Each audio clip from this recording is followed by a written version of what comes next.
오늘 말씀 요한계시록 1장 7절 말씀입니다. 우리 요한계시록 1장 7절 한 절 함께 읽겠습니다. 볼지어다 그가 구름을 타고 오시리라. 각 사람의 눈이 그를 보겠고 그를 찌른 자들도 볼 것이요 땅에 있는 모든 족속이 그로 말미암아 애곡하리니 그러하리라. 아멘. 얼마 전에 대학 수학 능력평가 시험이 있었습니다.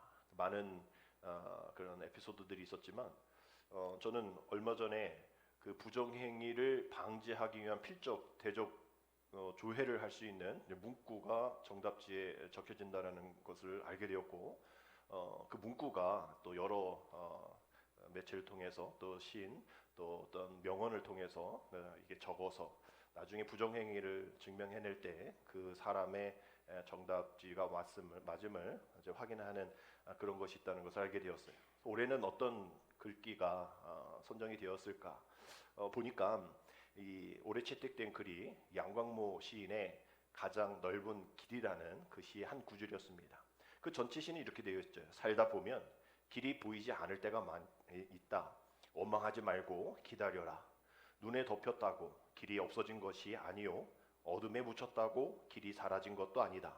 묵묵히 빗자루를 들고 눈을 치우다 보면 새벽과 함께 길이 나타날 것이다. 이거 다 쓰는 게 아니라 요 다음 구절이에요. 가장 넓은 길은 언제나 내 마음속에. 여기까지 요 가장 넓은 길은 언제나 내 마음속에라는 것을 이제 적는 겁니다. 그것을 적으면서 수험생들이 또 희망을 가져야죠. 또 이상한 글, 또 부정적인 글은 올라오지 않을 거예요. 근데 만약에 이 양광모 시인이라는 사람을 안다면 그 글을 쓸 때 그 수험생들에게는 큰 힘이 될 겁니다. 왜냐하면 이분이 삼수도 아니고 재수도 아니고 무려 사수를 하신 분이에요. 대학에 4번 떨어지신 거죠. 그리고 시의원에도 2번 떨어지셨고 사업도 3번 실패하신 분입니다.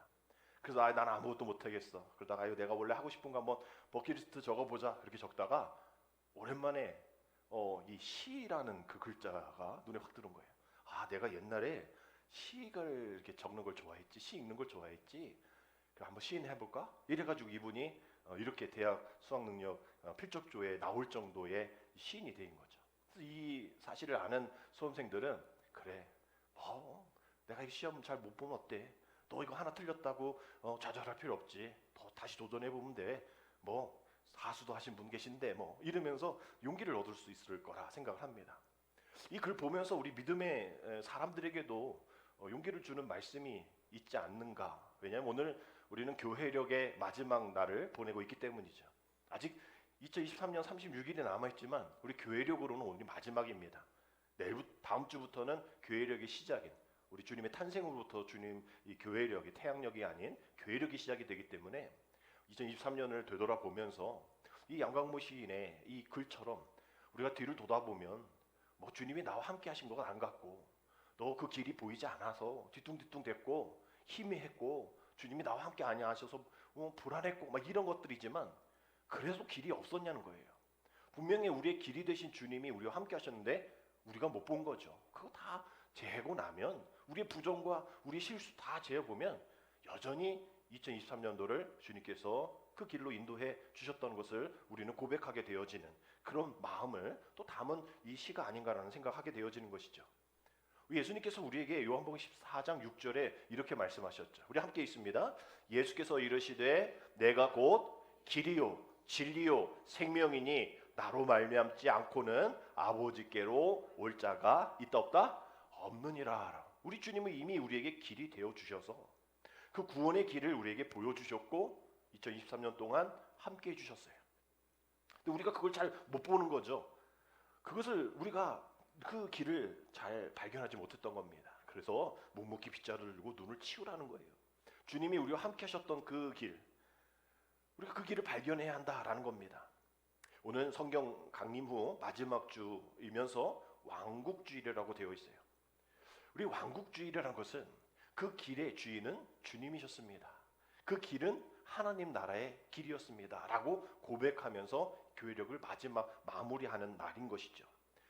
이것이 우리에게는 두 가지 이중적인 의미가 있습니다. 지금 2023년도를 하나님의 은혜 가운데 이 땅에서 잘 살았습니다라는 어떤 현실적인 그런 소원의 차원이고요. 그러나 우리는 이 땅 가운데에서 살아서 끝나는 이 사람들이 아니죠. 우리 나그네, 우린 본향이 있죠.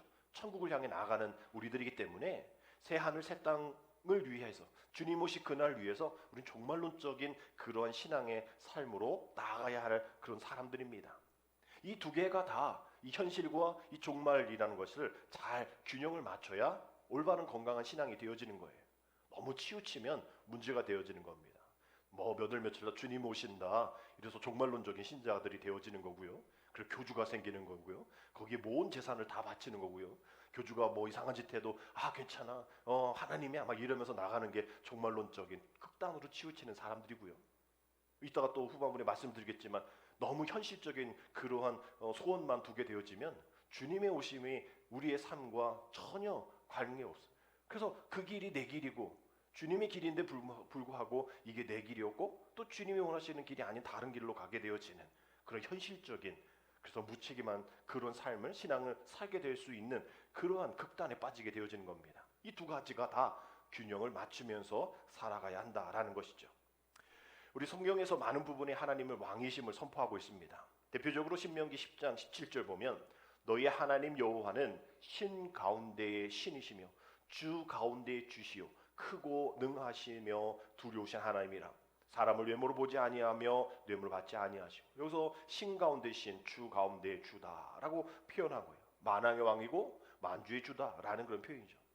이 표현이 하나님을 찬양하는 거룩한 호칭인데 이 호칭이 우리 예수님에게도 동일하게 사용되어지는 구절이 있습니다.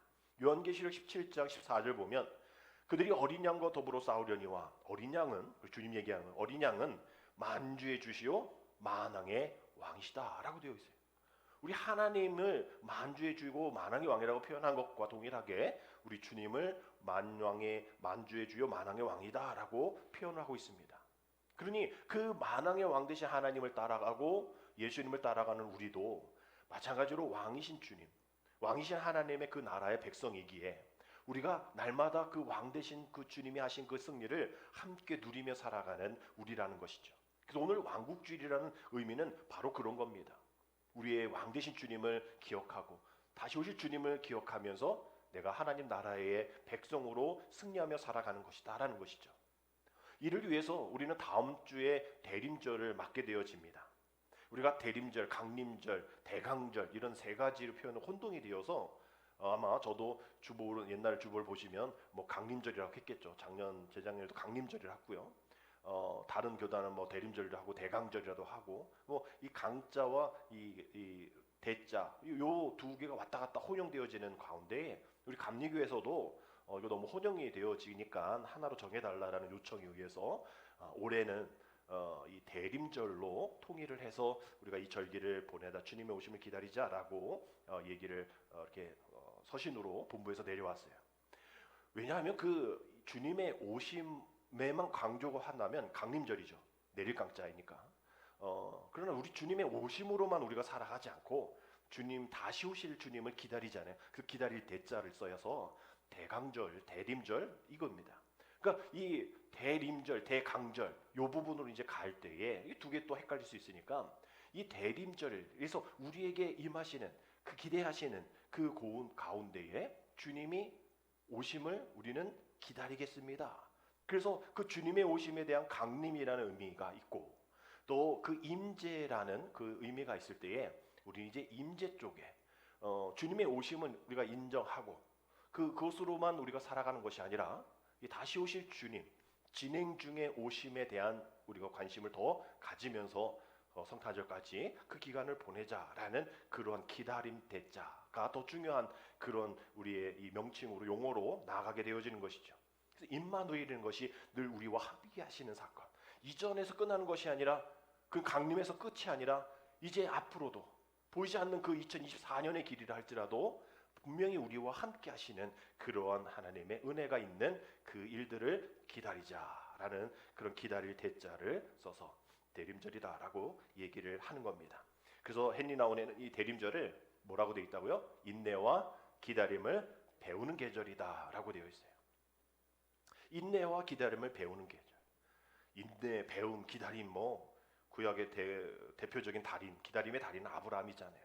아무것도 보이지 않고 흑암 속에서 그 믿음 하나로 그 주님의 하나님의 은혜를 기다렸던, 그랬더니 큰 복을 얻게 되어지는 그 일들 가운데에 이제 우리도 그 기다림의 대가인 아브라함의 후손으로서 우리도 그 주님의 재림을 기대하면서 기다리면서 우리의 모든 삶을 하나님의 나라에 중심을 두고 우리의 왕으로 오신 그 주님을 바라보면서 하나님의 믿음의 백성으로 살아가는 우리가 되어야 한다라는 의미가 오늘 왕국주일 또 다음 주부터 시작될 대림절에 우리가 맞이해야 할 우리의 신앙의 태도라는 것이죠.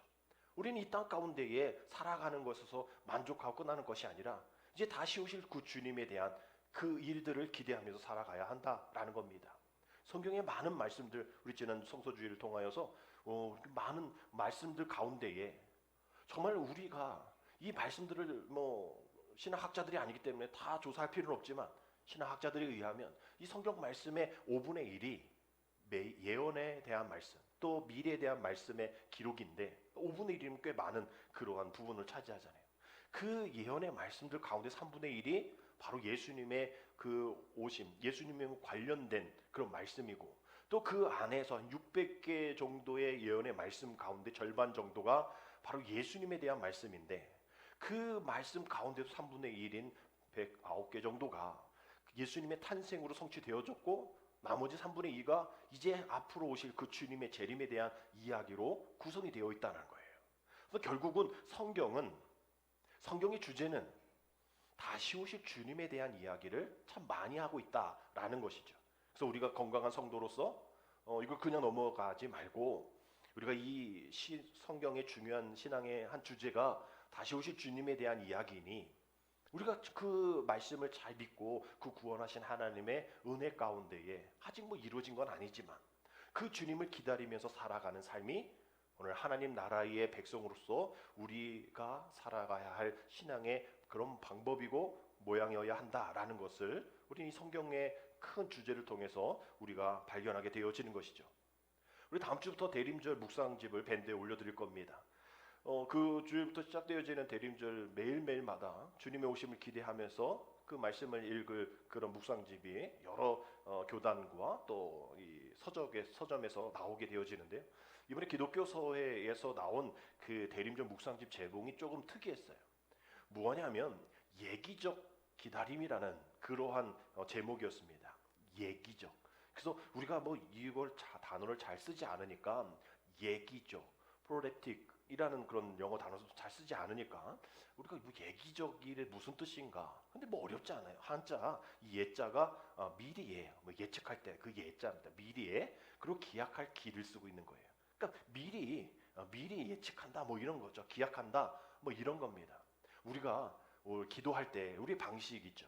하나님 이것도 없어요, 저것도 없어요. 불평하면서 기도할 것이 아니라 하나님 이미 내가 받은 줄 믿고 감사합니다라고 우리가 고백하면서 기도하는 그런 방법들, 우리가 그런 믿음들이 중요하다라고 말씀을 드리면서 선취의 신학 말씀을 드렸죠. 선취, 먼저 얻은 거예요. 내 손에는 아무것도 없어서 없는 거 불평하지 말고 빈 항아리 없어서 불평하지 말고 채워주실 하나님의 은혜를 기억하고 안 보인다고 불평하지 말고 보이게 될 줄 믿고 너 우리 자녀 이렇게 내 생활, 내 방식 불편하고 힘들고 다른 이들과 비교해 볼 때 별거 없어도 그거 별거 없는 것 보고 불평하지 말고 우리 하나님 나라의 백성으로서 그 별거 없는 것에도 감사하고 그 감사함으로 넘치고 축복되어질 일들을 바라보면서 기도하며 나아가는 것이 바로 이 예기적인 삶인 거예요.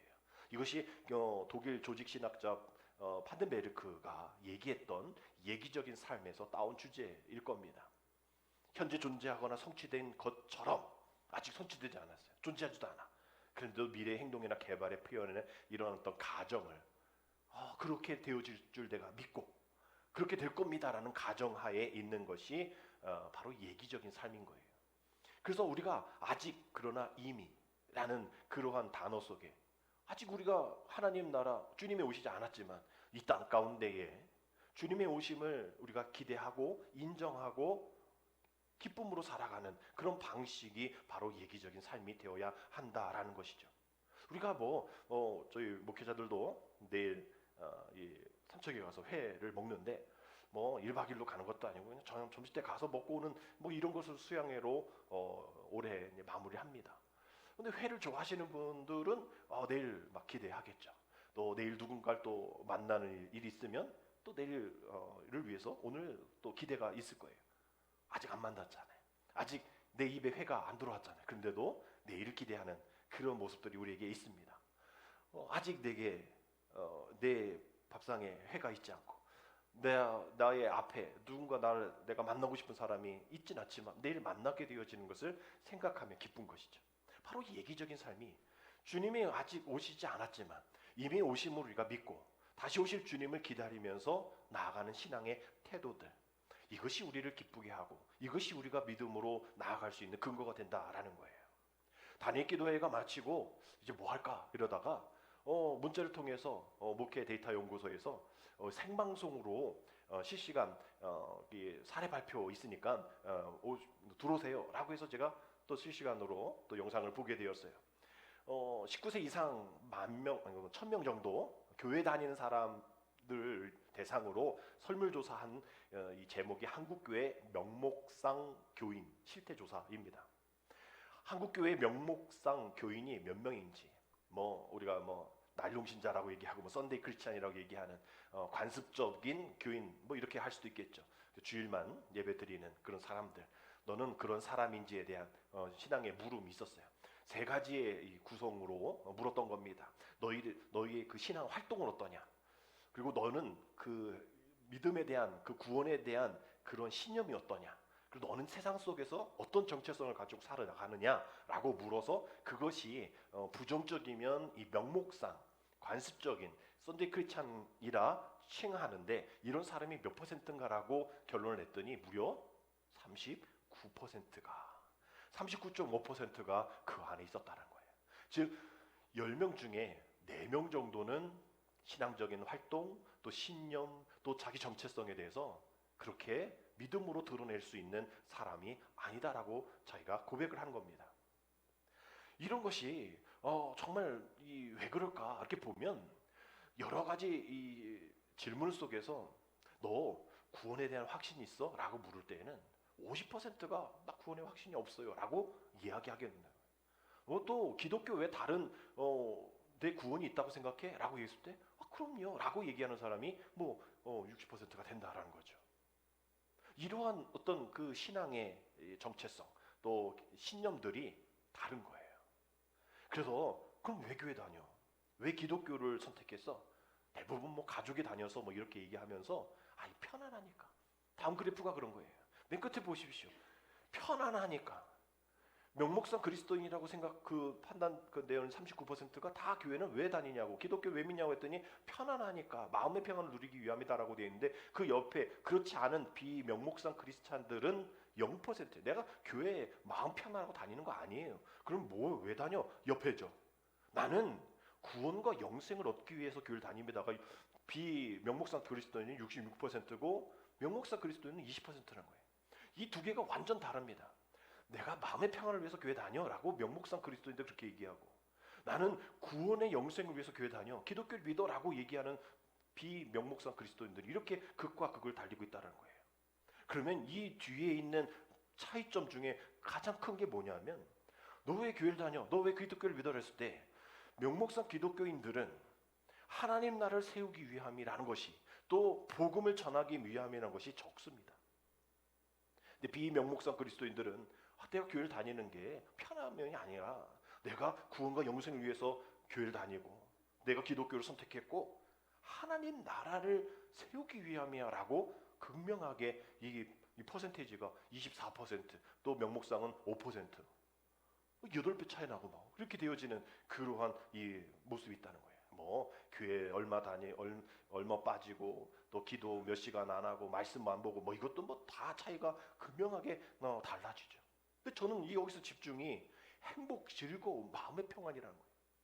그러니까 교회는 다니는데 그 마음의 평안을 누리게 다니고 교회가 즐거운 것이 다른 곳으로 즐거워 하나님 나라를 또 복음 전하고 또 구원의 기쁨 그런 걸로 기쁜 것이 아니라 그저 교회에 오면 그 다른 마음의 평안. 그러니까 여기에서 이 목회 데이터 연구소에서 얘기하는 게 이게 우리가 명목상 그리스도인들을 몇 퍼센트 나누고 이게 중요한 게 아니라 이 명목상 그리스도인들이 가나안 성도가 되어줄 수 있는, 안나가 가나안 거꾸로잖아요. 가나안 성도가 될 수 있는 확률이 참 높다라는 거예요. 왜? 아니 교회 안에서 그런 평안을 자기가 원하는 명목상 그리스도인들이 원하는 평안을 누리지 못하면 교회 나간다는 거예요. 다른 종교로 간다는 거예요. 교회 나가지 않는다는 거예요. 왜? 자기가 원하는 그런 즐거움이 없으니까. 구원, 영생, 하나님 나라, 뭐 복음 이런 건 자기 관심이 없다라는 거예요. 그저 나를 마음 평안하게 해달라는 거예요. 그저 그런 즐거움, 행복이 복음으로가 아니라 뭐 십자가로가 아니라 그저 나 잘 다 해주고 평안하게 해주고 교회 좀 갔을 때 좀 편안하게 해줘, 이렇게 서비스를 원하는 그러한 명목상 그리스도인들이 10명 중에 4명에 미친다라는 것이 참 지금 우리의 상황 가운데, 한국교회 상황 가운데 안타까운 모습으로 드러나는 것이죠. 결국은 똑같은 시간에 똑같은 장소에서 우리가 예배를 드리고 우리가 생활하지만 왜 이런 다른 모습들이 나타날까? 결국 교회를 다니는 목적, 또 오늘 이곳에서 어떤 은혜를 받을까라는 그러한 목적들이 다르기 때문이죠.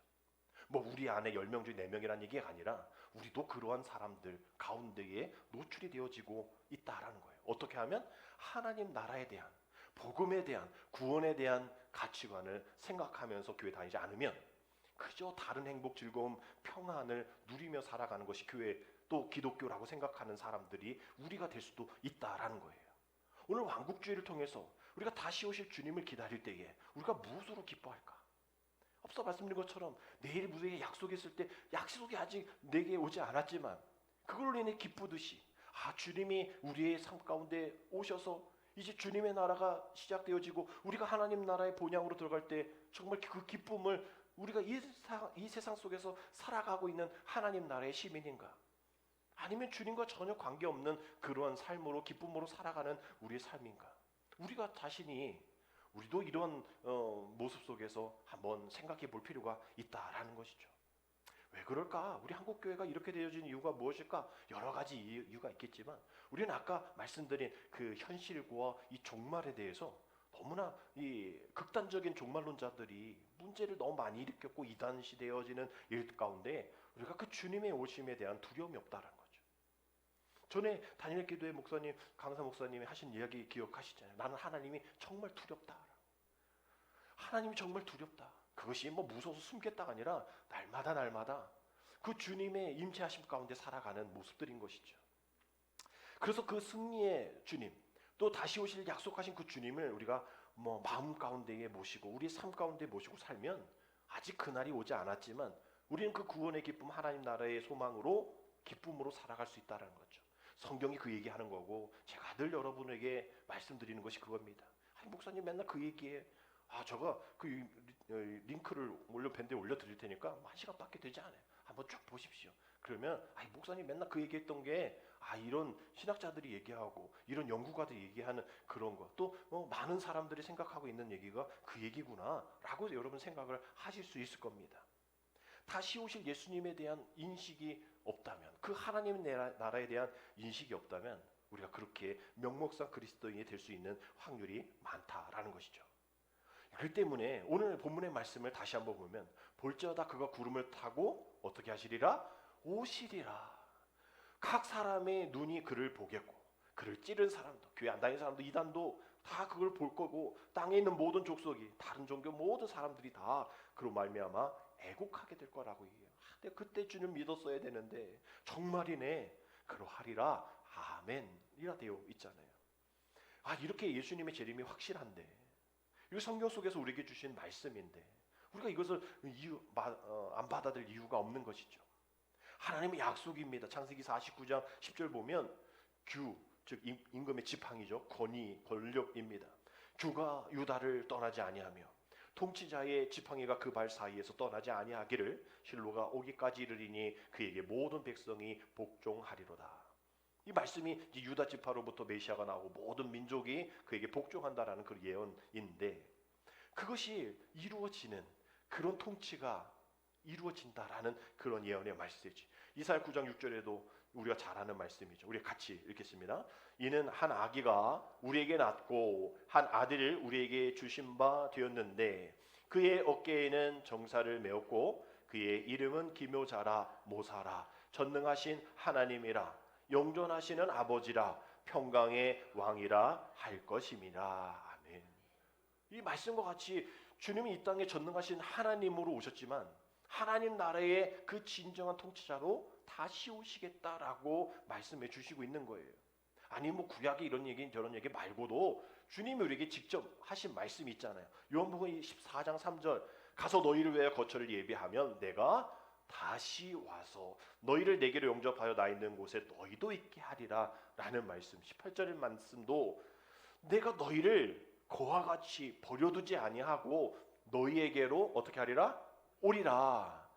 아니 뭐 그냥 예언이 그게 아니라 주님이 직접 우리에게 다시 오시겠다. 너를 그냥 그와 같이 내버려두지 않겠다. 내가 너희에게 오겠다라고 말씀하셨단 말이에요. 우린 그걸 기다리고 있는 우리들이 되어야 하는 겁니다. 누가복음 19장 보면 열 문화에 대한 비유가 나오는데요. 달란트 비유와 동일한 말씀이죠. 어느 날 주인이 10명의 종들에게 이제 한 문화씩 장사 미천을 주고 그 주인은 이제 왕위를 받으러 이제 먼 길을 떠납니다. 그리고 시간이 지난 다음에 주인이 다시 돌아와서 그 10 종들에게 결산을 하죠. 한 문화를 받은 사람이 수건에 쌓아두어 뭐 이렇게 뭐 그 달란트 비유와 똑같이 뭐 이렇게 저렇게 뭐 있겠습니다라고 얘기해서 그 종을 주인이 악한 종이다라고 꾸짖습니다. 그리고 그걸 빼앗아서 10문화를 남긴 사람에게 주죠. 그런데 이 비유를 이야기하시게 된 동기는 앞을 보면 되죠. 그 앞에 있는 말씀이 누가복음 19장 11절인데 그들이 이 말씀을 듣고 있을 때에 비유를 더하여 말씀하시니 이는 자기가 예루살렘에 가까이 오셨고 그들은 하나님의 나라가 당장에 나타날 줄로 생각함이더라 라고 얘기하는 그것을 위해서 이것 때문에 이 10문화 비유를 하신 거예요. 아니 예수께서 죽기를 위해서 이제 예루살렘을 가시는데 그 광경을 본 사람들이 뭐 하나님 나라가 지금 일어나나 보다, 엄청난 큰 역사가 일어날 건가 보다라고 이야기하면서 믿음에 대한 그 일들을 행하지 않는 거예요. 그래서 예수님께서 그 10문화 비유를 통하여서 너에게는 사명이 있어. 너희는 기다려야 해. 아직 때가 아니야. 라고 얘기하는 것을 이 비유를 통해서 말씀하시면서 왕이 되어서 언젠가 꼭 다시 오실 거야 라고 얘기를 하는 것이죠. 그래서 왕 되신 주님께서 우리에게 바라는 것은 지금 어떻게 뭐 극단적으로 종말론적인 삶을 살 것이 아니라 기다리면서 우리에게 맡겨진 그 사명을 잘 감당하면 된다라는 거예요. 달란트 비유 한 달란트 받은 거 그거 땅에 묻혀두지 말고 한 달란트 해가지고 실수하고 뭐 해서 그걸 못 남겨도 주님은 뭐라 그랬을까? 안 그러시죠. 그래 너가 애썼는데 이렇게 잘 안 됐구나. 코로나로 안 됐구나. 뭐 너가 그렇게 장사해본 적 없어서 안 됐구나. 괜찮아. 이것도 경험이야. 이렇게 얘기하셨겠죠. 그러나 아무것도 하지 않고 뭐 우리 주인은 뭐 어쩌고저쩌고 왕 대신 하나님을 내가 이래라 저래라 생각하는 그것이 잘못됐다는 거예요. 그리고 아무것도 하지 않았던 것이 문제였던 겁니다. 그것이 바로 명목상 교인이 바로 그러한 모습인 것이죠. 우리의 삶의 자리에 오셔서 주님 오실 그날까지 최선을 다하여서 우리의 신앙의 정체성과 우리 신념과 우리의 모든 그 관념들이 오로지 하나님께로 집중이 되어야 하는데 우리가 그렇게 되어지지 못하는 우리의 삶. 우리 주님이 멀리 언제 뭐 오실 것 같지도 않고 내 세대는 오실 것 같지 않는 우리가 성경을 믿는다 하면서도 요한계시록 22장 12절 말씀처럼 보라 내가 어떻게 오리라? 속히 오리라. 또 3장 11절 내가 속히 오리니 요한계시록 22장 17절에 보라 내가 속히 오리니 요한계시록에서는 계속 말씀하시는 게 그냥 오신다 말씀하지 아니하시고 속히 오신다라고 말씀하고 계십니다. 그래서 우리는 매일매일 속히 오실 그 왕 되신 주님을 기다리며 준비하는 성도가 되어야 한다는 것이죠. 어떻게 해요? 기쁨으로 기다려야 됩니다. 즐거움으로 기다려야 돼요. 다른 것의 기쁨과 즐거움이 아니라 그 하나님 나라 구원 다시 오실 주님으로 인해서 우리가 그 기쁨과 행복함으로 우리가 더 집중해야 이것 아닌 다른 기쁨 행복으로 넘어갈 수 있는 명목상 그리스도인이 되지 않는다는 거죠. 시온에 따라 크게 기뻐할지어다. 예루살렘에 따라 즐거이 부를지어다. 보라 내 왕이 내게 임하시나니. 우리에게 오신 그 주님 공의로우시고 구원을 베푸시고 겸손하시고 나귀를 타신 나귀의 작은 것고 나귀 새끼까지 타시면서 오시는 그 겸손의 왕 되신 그 주님. 그 주님이 별거 아닌 거 타고 왔다고 해서 실패하셨냐는 거예요. 십자가에 돌아가셔서 실패하셨냐는 거예요. 아니라는 거예요. 세상 사람들은 실패했다고 얘기하지만 결국은 왕의 승리였다라는 거예요. 그 왕의 승리가 우리에게 있기에 우리도 이 세상을 이기는 그 승리의 삶으로 날마다 예기적인 그런 신앙, 선취의 신앙, 이미 승리함을 믿고 나아가는 그런 신앙, 그 신앙으로 살아가야 한다라는 거예요. 근데 우리는 한 달란트 받은 종처럼, 한 문화 받은 종처럼, 아이고 내 마음에 안 되고 내 생각은 이렇고 그렇게 해봐야 소용없고 내가 아니면 안 되고 나만 아니면 되고 남들도 다 그러는데 뭘 하면서 명목상 그리스도인이 하는 얘기를 고스란히 우리가 하게 되어지면 이타적인 삶이 살아야 되는데 이기적인 삶을 살 수밖에 없는 것이죠. 내가 주인 되어진 왕, 내가 왕이 되고 내 가정이 왕이 되고 내 사업이 왕이 되어지는 내 직분, 하나님 우리에게 주신 소중한 그 직분이 하나님을 섬기며 달란트 오문화인데 세상에 받은 그 명예가 내가 지켜야 될 우선순위에 내 생각의 중심에 빠져 있는, 그래서 주일도 예배 못 드리고 기도하지 못하고 말씀 듣지 못하고 헌금생활하지 못하는 그런 명목상 그리스도인 되어가고 있는 우리의 모습을 보면 우리는 믿음 가운데 회개하며 다시 주님 앞에 나아가야 합니다. 그래서 이런 고백해야겠죠. 우리 같이 한번 읽습니다. 내 나라가 끝나면 하나님 나라가 시작된다. 우리 주님은 계속 이 고백을 우리에게 듣기를 원하십니다. 제발 이제 너의 나라가 끝났으면 좋겠어. 왕국주의 보내면서도 여전히 너가 왕인, 너의 사업이, 너의 자녀가, 너의 시간이, 너의 건강이, 너의 부모가, 너의 가정 직장이 너의 나라가 되어진다면 아직도 멀었어. 우리의 고백은 이제 내 나라가 끝나고 이제 주님의 나라가 시작되어지며 하나님 나라가 시작되어지길 간절히 원합니다 라고 우린 돌아서면 되어지는 겁니다. 여전히 우리 나라는 있죠. 내 나라가 왜 없겠습니까? 내 나라가 이제 끝나야 그 내 나라를 지키시는 하나님의 나라가 시작되어짐을 기억하시고, 전에도 그 달력 얘기했잖아요. 내가 주일을 지킨다. 주일 못 지켰어요.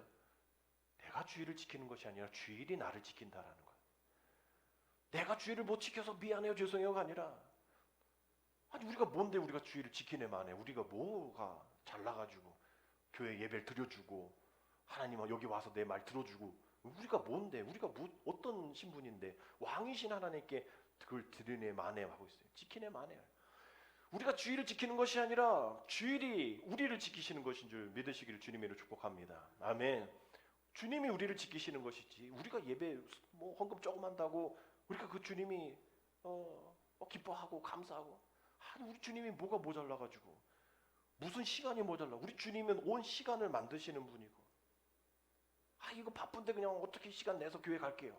우리 온 주님의 영역이 있는 온 세계 온 우주 만물인데 우리 주님이 우리에 있는 24시간 요 조그만 시간, 우리에 있는 활동 영역 사부권 요즘 조그만 요 정도의 그거에 바둥바둥 되면서 그거 조금 시간 났다고 우리 하나님 앞에 뭐 한다고 저런다고, 이게 바로 한 달란트 받은 한 문화 받은 사람들의 고백인 거예요. 내가 주님을 아는데 어쩌고저쩌고 하는 그런 불평들인 것이죠.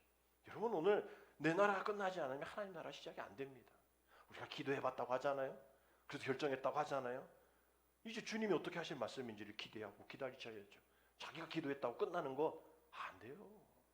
자기가 기도하고 끝났으면 이제 하나님이 어떠한 말씀하실지, 주님도 막 기도하셔서 이 고난 잔 내게 없애주시고 거기서 끝났다면야 주님이 그렇게 하신 것처럼 내 나라가 그냥 거기서 끝나지만, 우리 주님도 주님의 나라 하나님 그 자신의 인간적인 나라가 끝나고 나의 원대로 마옵시고 하나님의 원대로 하옵소서, 하나님의 나라 하나님의 왕이심을 내가 고백합니다 라는 그런 고백인 거예요. 여러분 우리가 이 고백이 내년 후년 기분 좋을 때 상황 좋을 때 이렇게 할 수 있나요? 우리 내일을 알 수가 없잖아요. 내 나라를 오늘까지 가자고 내일부터 내 나라가 아니 하나님의 나라로 시작하겠습니다. 아니 오늘 이 시간 우리는 내 나라가 끝나고 하나님 나라가 시작되어지고 내가 왕이 아니라 주님이 왕이십니다라고 고백하는 시간이 되어야 한다라는 거예요. 내일은 아닙니다. 바로 이 시간 오늘 고백되어져야 한다라는 거죠. 제가 전에 있었던 교회 그 지방에 당진교회 지금 큰 교회거든요. 그 지방이 제일 큰 교회인데 목사님이 지난주 목요일에 아침에 새벽에 끝나시고 쓰러지셔서 그날 돌아가셨어요. 김석희 목사님 거기 계신 그 바로 앞에 있는 교회. 그분 60대 중반입니다. 그 교회 앞에 보면 성전 건축을 위해 조감도가 그려져 있어요. 이제 또 목원이신데 감독 나가시려고 준비하고 계십니다. 주일 설교 들어봤는데 아주 뭐 건강하셔요. 근데 쓰러지셔서 오늘 아마 예배 아주 아픔 가운데 예배를 드릴 겁니다. 누가 설교하실지 모르겠지만 교인들은 모르고 오신 분들도 계시겠죠. 다 공지를 했겠지만 뭐 목사님 돌아가셨다고? 저번 주마다 설교 들었는데 내가 수요일도 새벽에도 말씀 들었는데 뭐 다 연락을 했겠지만 연락이 안 된 사람은 아마 깜짝 놀라실 겁니다. 오랜만에 그 교회로 오신 분들도 뭐 깜짝 놀랐겠죠. 젊으신 분이 또 앞으로 하실 일이 많으신 분이 여러분 우리는 내일을 알 수가 없습니다. 내일 잘할게요. 아니에요. 오늘 우리가 잘해야 돼요. 주님이 언제 오실지를 알 수 없기 때문이에요. 오늘 다른 그런 소망 가지고 그러한 기쁨 가지고 오늘 안 오셨다면 실망할 것이 아니라 내일 오시겠지. 내가 그것을 매일매일 기억하면서 기다리면서 살아가는 그 삶. 그것을 기억하면서 오늘 왕국주의를 통해서 이제 대림절을 기다리는 우리가 명목상 그리스도인으로 교인으로 내가 이 세상 가운데 살아가고 있지 않은지 매일매일 주님의 오심을 마라나타 되신 주님 어서 오시옵소서 환영하면서 아직 보이지 않지만 아직 그 길이 안 보이지만 이미 오심을 또 주님의 왕되심을 확실하게 고백하여서 나의 기쁨과 나의 즐거움은 그 하나님 나라이고 구원이고 복음임을 그래서 다른 교회에 세상에 어떤 그 즐거움이 없다 할지라도 세상 즐거움 내가 없다 할지라도 나의 모든 것 대신 주님이 나와 함께 하시기에 이것만으로 충분합니다. 주님이 승리하셨기에 내 삶의 모든 것도 승리하게 될 줄 믿습니다 라고 고백하면서 나의 나라가 이제 끝나고 하나님의 나라가 시작되어지게 도와주옵소서 결단하겠습니다. 이제 명목상 그리스도인이 아닌 온전히 주님을 복음으로 하나님 나라로 구원으로 기뻐하며 감사하며 살아가는 내가 되겠습니다. 이제 주님이 우리를 다스리심이 희미하게 고백되어지는 구원이 있는지 없는지 50% 왔다 갔다 하는 삶이 아니라 맞습니다. 내가 주님 앞에 지금 있기에 내가 천국 갈 줄 믿습니다. 주님이 우리의 구원자이십니다. 기독교에 다른 구원 없습니다. 라고 확실하게 50, 60%가 아니라 100% 우리가 확실하게 우리에게 죽음이 있다 할지라도 우리에게 순교가 있다 할지라도 변함없는 우리의 고백이 되어줄 수 있는 그래서 왕이신 주님을 왕으로 우리가 인정하며 살아가고 그 왕되신 주님이 다시 오실 일을 기대하며 나아가는 대림절을 맞이하는 우리 모든 복된 성도 되어지기를 주님의 이름으로 축복합니다. 기도드립니다. 만왕의 왕되신 주님, 죄 있는 우리를 그냥 내버려 두지 아니하시고 죄를 깨닫게 하시며 절망으로 하여금 구원에 이르는 능력이 주님을 바라보게 하여 주시니 감사드립니다. 모든 구원의 중심이시오 복음이 주는 모든 복의 근원이신 왕이신 주님을 이 시간 찬양하오니 우리를 도와주셔서 십자가 앞에 나아가 세상에 대해 못 박게 하시고 이제 명목상 그리스도인이 아니라 십자가 안에 한없이 낮아지고 겸손함을 배우는 믿음의 성도들 되게 하셔서 이제 내 나라가 끝나고 하나님 나라가 시작되어지는 그 다시 오실 왕 되신 주님을 기다리며 영원한 하나님 나라를 소망하며 우리의 모든 것을 하늘에 두고 소망하며 살아가는 믿음의 백성들 다 되어지게 도와주옵소서. 예수님의 이름으로 감사하며 기도드립니다. 아멘.